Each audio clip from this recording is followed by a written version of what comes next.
Hey, it's Rayleigh here from Sunflower Stitches and Quilting. Today we're going to be doing a bullion knot.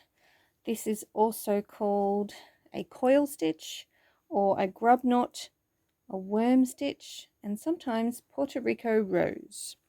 So we are going to bring up our needle. So you can see I've got some lines marked here. They will have a slight curve to them. But we'll probably end up with some fairly straight bullion knots. So bring your needle to the front, your needle and your thread. Now what you need to do is take like a back stitch. So behind, push your knot out of the way and come up right next to where you came out in the first place. Now leave your needle in the fabric, and then you are going to wrap your thread. Sorry, you do generally need to have, I'm just straightening the fabric over there. You will need two hands for this. So if your stuff is in a work is in a frame, that's great. So you need to wrap the threads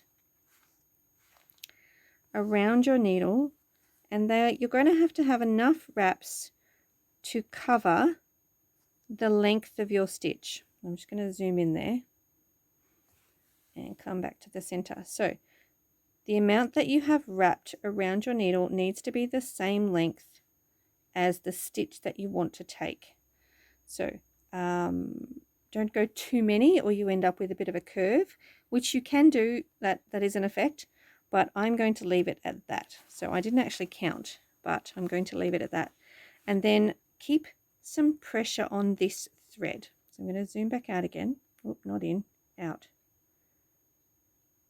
There we go. And we're going to push our needle through. So we want this to be firm but not tight enough that we can't move our needle. All right, and I'm going to put my thumb over those stitches. And I'm going to wriggle it through.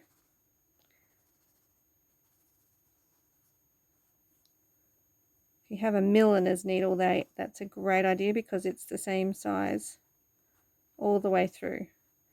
And once it's through, gently pull the thread all the way through, and then it's going to end up on that. So it sort of went from that direction to over here. And then put your needle back through. Just going to try and neaten that up. This is why we have a practice piece. So you can see I've got a little bit of fluffiness at one end.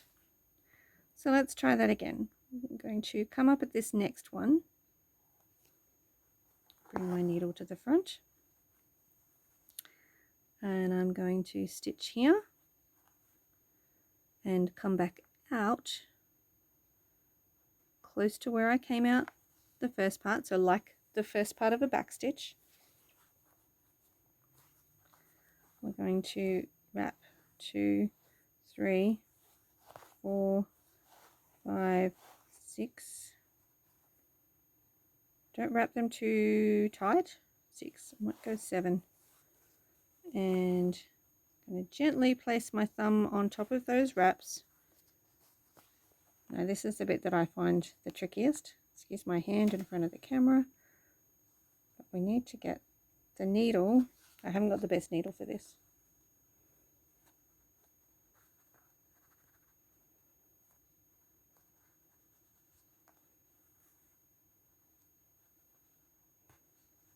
There we go. And pull that thread all the way through.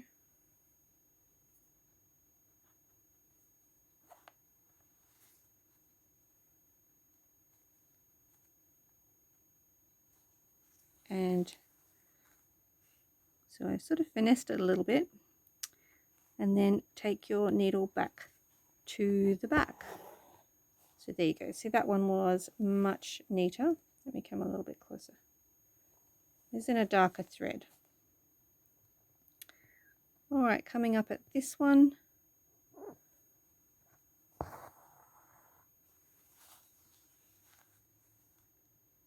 Do a back stitch,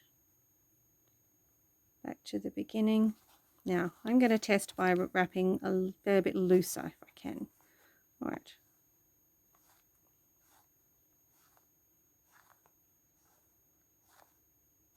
I did 8 because I think this one is a little bit longer. I'm not sure how much looser they ended up, but let's see.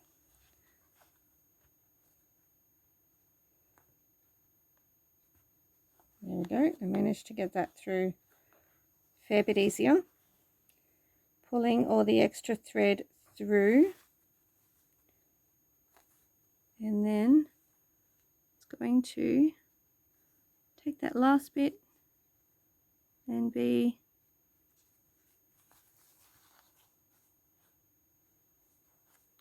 where it needs to be. And then stitch through to the back, which will secure the bullion knot. Okay.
All right, this is our last one for the center of this flower, and I'm going to do a fairly short one, which is what's in the pattern for the Floral Hearts block of the month. It only has 3 or 4 wraps.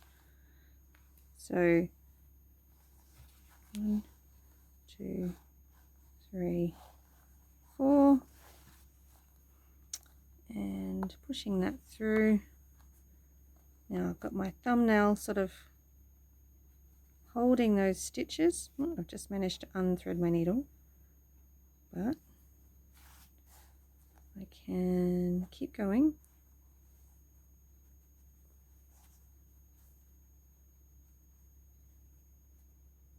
Oh, not my neatest one.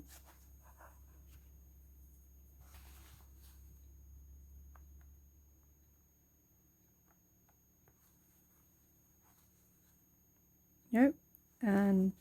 That one is not the best, but it's going to stay that way. So that is quick tutorial for a bullion knot. See if I can get a little bit closer.